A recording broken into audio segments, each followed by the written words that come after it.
bearing arms to fight.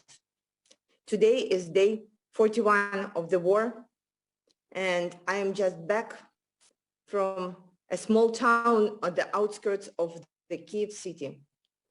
This name of this town right now is known all over the world, and the name is Bucha. I want to share what I have seen there today. I have seen mass graves of 300 people. I have never seen so many bodies at once. I have seen people killed with their hands tied behind their backs, families killed together, and sometimes people killed alone. They were peaceful people. They didn't bear arms. They didn't have any weapons with them. And though they were killed, they were destroyed by a Russian army because they didn't find that my people can exist. They decided that we cannot exist. They decided to commit genocide on my people. And this hurts and breaks my heart. We were talking to the survivors today. We were talking to people who came in for humanitarian support. And I'm so thankful to all the friends who are sending us the support that we can give to people. We have spoken to women who were raped so many times by Russian soldiers, and their children had to watch it. We were talking to mothers whose children died of pneumonia because they had to sit in the basement for 39 days without seeing any light of the day. We have talked to people who are telling us that at the very beginning, they thought that it was a good idea to show their white flags and paint red cross on the cars where they were carrying wounded and write the word children on the side of the car where there were children. And then at some point they understood that for Russians, it was the opposite, because these particular places where it was written children were destroyed first. Cars that had red cross on the back were shot first. And cars with the white flags hanging, they were shot first. I want to share some of the pictures with you of what I have seen. So I have seen a home that was destroyed to the ground and burned with people inside it. But the fence was intact. And there was this, the sign on the fence written by somebody, then put into a plastic file and then very accurately stick to the fence. The sign said, "We are peaceful people." So somebody wrote that, but it didn't help. And they were indeed peaceful people, but they were still destroyed. They were still killed. We have talked to a family whose relatives were shot in the car. There were two boys on the back seat. The boys were carrying white flags because they have seen in the movie about the pirates that if you don't want to fight, you have to carry the white flag. And the car was still shot. It was shot with everybody who was inside because it didn't work. We have talked to women who faced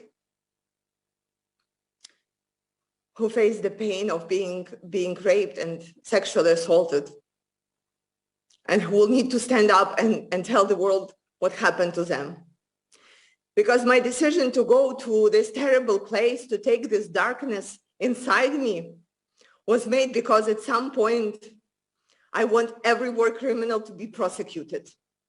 I know what happened in Ashraf, and I want to tell you that I now can understand what happened there. I want to make sure that every single war criminal will be found and will be placed upon the court. And I want to be one of the witnesses who is standing in front of Putin when he will be prosecuted and executed. I want him to be hanged, because what I have seen, this pain, this destruction that my people had to face, that doesn't have any kind of forgiveness, and this cannot be forgotten. I'm taking this darkness inside so it will not be repeated again. And right now I'm talking to all the world leaders. I'm talking to all the organizations. You need to act now. 40 days was enough to make all the decisions that you needed to make. 40 days was enough to make sure that you stop buying Russian gas and oils. 40 days was enough to give us the necessary weaponry so we can stand up for ourselves. 40 days was enough to figure out where the red lines are.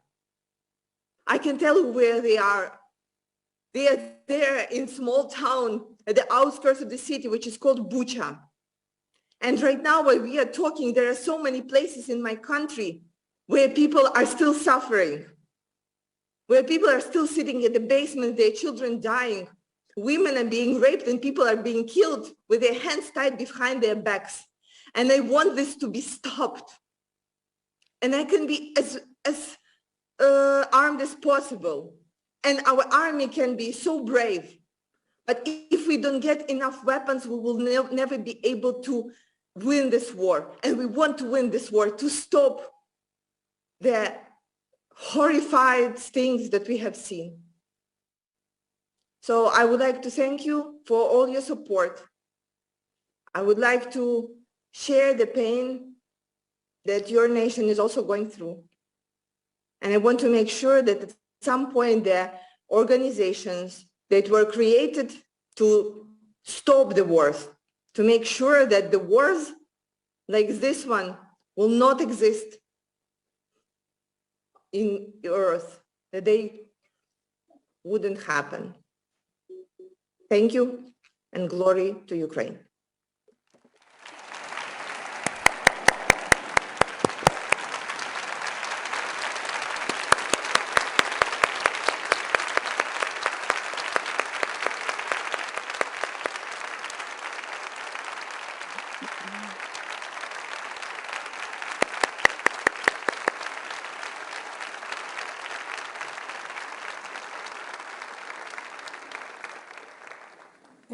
Thank you. Greetings to my dear sister.